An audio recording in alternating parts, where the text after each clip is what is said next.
que você não visita o vizinho meu aqui, que o filho dele tá doente? E aí eu peguei aqui o grupo que tava comigo, a gente se reuniu, já era hora de ir embora, porque 1 hora a gente começava o clube, então a gente tinha que sair de lá 11 horas pra correr, pra 1 hora da tarde estar na escola. Às vezes a gente não almoçava, pra assumir a reunião do clube. E aí a gente chegou, cara, a mulher falou assim, vai lá. Aí eu fui, bati palma, aí a mulher disse, pois não, eu falei... Moça, nós somos o Clube dos Bravadores e sabemos que seu filho está doente, a gente veio aqui fazer uma oração por ele, pode ser? Aí ela falou, pode, entra aí. Bom, a gente entrou na roça, né, aquelas... Era uma cerca bem fechada. Quando eu entrei, cheio de galinha morta. Irmão, nós tinha assim umas 20 galinhas mortas no chão, assim, o sangue escorrendo, aquele monte de mosca varejeira em cima, o moleque com uma vara batendo nos porcos pra não comer as galinhas. Mano, é a visão do inferno. Aí eu olhei pra casa, ela falou assim, olha, eu falei, cadê seu filho? Ela falou, tá ali. Ela apontou, tá ali.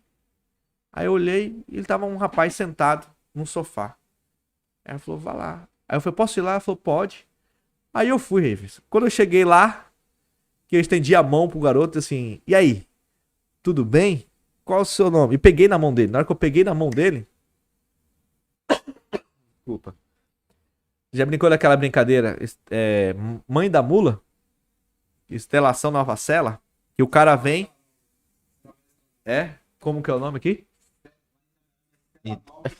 Cela nova e cela velha. Aquela brincadeira, o cara vem e pula nas costas do outro. Quando eu peguei na mão do moleque, eu senti que alguém veio e pulou nas minhas costas, assim, pum, pulou que eu aterrei no chão, assim, e eu segurei como se alguém tivesse pegado meus dois ombros e empurrado pra baixo, assim, ó. Empurrou, e eu peguei na mão do moleque e aterrei. E aí eu tirei a mão dele. Na hora que eu tirei, a galera do clube tava vindo atrás, né? E quando eu falo Clube dos Bravadores, tem que entender aqui que eu tô falando de líderes, tá? Os meninos não estavam. A liderança do clube vinha atrás, a galera então estendeu a mão e pegou na mão do moleque. Só que eu não falei nada, né, mano? Foi comigo, né? Eu fiquei na minha. E a galera pegou e foi soltando e todo mundo olhando com cada olho desse tamanho, olhando pra mim assim, todo mundo assustado. Aí eu virei pro moleque assim e disse assim... E aí, amigão, tal, fazendo de conta que nada tinha acontecido, né? Todo cabreiro. Qual o seu nome? Ele olhou pra mim. Ele tava de cabeça baixa. Aí ele falou assim. Virou pro lado, a cabeça, e disse assim. Qual nome você quer saber? Eu tenho muitos nomes. Você quer saber o meu nome ou o nome de quem eu estou usando? Aí eu fiz assim, nada, eu fingi que nada tava acontecendo. Aí a mãe do garoto disse assim, o nome dele é Fernando. O nome dele é Fernando. Para com isso, Fernando, para com isso. Fala direito com ele. Aí eu perguntei assim, eu fingi que nada aconteceu, eu perguntei pra ele assim, quantos anos você tem? E ele falou assim, olhou para mim, ele não olhou pra mim, ele falou assim, quantos anos eu tenho? É muito tempo. Você quer saber? Mano, a voz do moleque era sinistra. Porque você sabia que não era a voz do moleque. Uhum. E ele falou assim, você quer saber a minha idade ou a idade de quem eu tô usando? Eu falei, mano, eu fiz só tem uma coisa pra vencer o capeta. Eu falei, irmão, já tava identificado. Eu olhei pra ele, pro colega meu, Moisés. Moisés não era batizado ainda. E eu falei assim, Moisés, lê aí pra gente. E Moisés abriu a Bíblia no Salmos 23 e começou a ler assim, ó, o Senhor é meu pastor e nada me faltará. E eu falei assim, cara, quando você tá numa guerra, você percebe que você tá perdendo, você tem que retirar o exército. Uhum. E eu falei assim, mano, fizemos uma oração assim, vamos sair. E saí. Cara, quando eu saí do lado de fora, mano, a galera grudou em mim. E eu já era o capelão, né? Todo mundo, Lucas, pelo amor de Deus, você viu aquilo? Cara, tocou em mim, cara, fiquei arrepiado, cara, não sei o que, todo mundo esperado. Eu falei, calma, irmão. Calma. Cara, ele tá endemoniado. Mano, ele tá endemoniado. Eu falei, calma, todo mundo já entendeu. Tá demoniado, irmão. Agora vamos fazer o seguinte. O que nós vamos fazer? Nós vamos embora? Aí os caras ficaram assim. Eu falei, vamos orar. Vamos orar aqui, confessar os nossos pecados. E nós vamos voltar lá em nome de Jesus e vamos libertar aquele garoto. Cara, era 11h pouca da manhã, irmão. O pessoal voltando da feira no domingo, passando com a sacola na mão e aquele grupo de jovens ajoelhado no meio da rua, mano. Imagina a cena. Todo mundo ali, mano. E eu falei assim, vamos orar em silêncio. Depois que vocês terminarem de orar em silêncio, eu vou orar. E aí eu, cara, comecei comecei a orar, todo mundo orando ali, a gente confessando, tal. Uma coisa que as pessoas têm medo é dizer assim, que Satanás revela os pecados. Mas é, E se ele falar alguma coisa do meu respeito, provavelmente é verdade.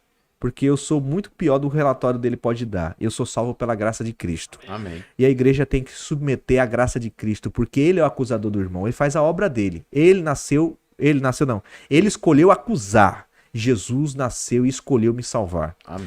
Então, ainda que ele se levante e fale, eu só posso dizer que o sangue de Jesus me liberta de todo mal. Glória a Eu Deus. tenho um advogado. Se ele me acusa, eu tenho um advogado. Outro problema. Nem sempre o que ele acusa é verdade, brother. Ele é o pai da mentira. Então, às vezes, ele chegou lá, o cara, irmão, você fez isso. Cara, a igreja não pode fazer, não. Ele é o pai da mentira, se ele estiver mentindo a respeito do irmão. Verdade. Você entendeu? Uhum. Ele não mentiu a respeito de Jesus, ele não mentiu a respeito de Josué, ele mentiu a respeito de Moisés. Acusou Moisés que Moisés era dele, mano, que Jesus não podia ressuscitá-lo. Aí eu falei, então assim, a gente não pode ter medo dele. Porque Cristo já venceu ele. Venceu ele no céu, venceu ele no Jardim do Éden, venceu ele no ministério dele no deserto, venceu Satanás na cruz, venceu na manhã da ressurreição. E outra, ele tá guardado, entesourado pro dia do fogo.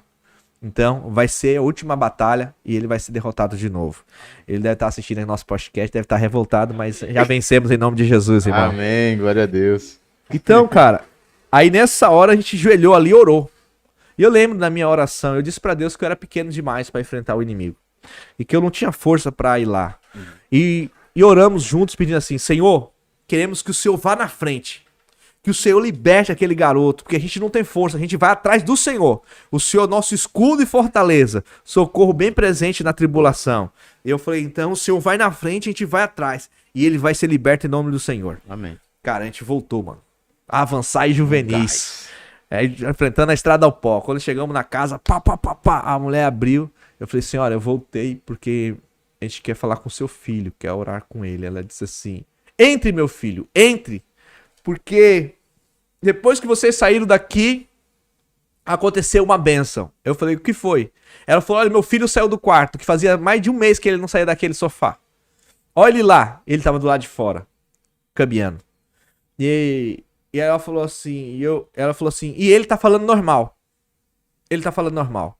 E a gente se aproximou dele. Eu falei assim, olá. Ele falou, oi, tudo bem? Tal. Ele tinha 14 anos. Nossa.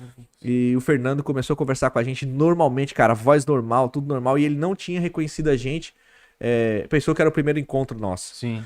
E a gente começou a conversar com ele ali e tal. A gente se reuniu com ele e oramos com ele naquele dia. E a gente saiu dali e eu tive a certeza de que Deus foi à frente. Ele sabia que a gente tinha uma mente juvenil, ele não deixou ter o embate. Ele já entrou na frente e já curou o menino em nome de Jesus. E eu perguntei pra ele, né, pra mãe dele, o que aconteceu? Ela disse, não, ele foi num culto, numa igreja aí, X, e lá começou esse negócio, e ele voltou transtornado daquele dia. Ele não comia, não vai mais à escola, tal, a mente dele parou. E fazia mais de 30 dias que ele tava dentro do quarto ali, com aquela voz estranha, e quebra tudo, tal. E eu falei assim... Não, tá bom. Deus é poderoso. Então, assim, foi uma experiência única pra gente ver Deus derrotar o inimigo pessoalmente. Então, assim, se um menino ou uma menina se coloca à disposição de ir à missão, que vive uma vida de santidade, santidade em casa não serve pra nada.